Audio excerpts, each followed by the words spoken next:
دا دوستانو په دې کونډه بوټي پسې راغلي وو او دا کونډه بوټی چې دی دا بهترین شی دی د بلډ پرشر د کنټرول لپاره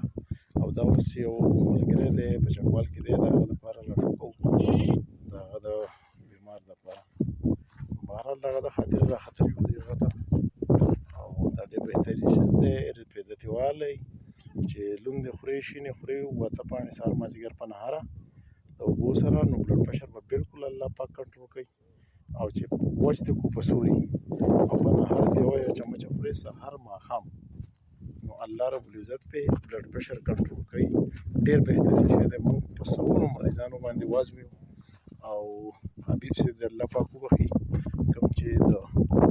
وایس چانسلر و زموږ د مټې هغه بې زمانه مخکې شوی او هغه په دې باندې ریسرچ کړی و زموږ نه هغه زموږ کې د هغه ریسرچ کول شوی خپل ډېر مریضان کلي وو الحمدلله ډېر بهترین شی دی ملګرو استعمالي کوئ دواګانې کوئ او د سره پیج فالو کړئ او سبسکرایب یې کړئ چې ستاسو لپاره نوې نوې ویډیوګانې ستاسو په خدای باندې راوړو او ستاسو سره د بوټي شریک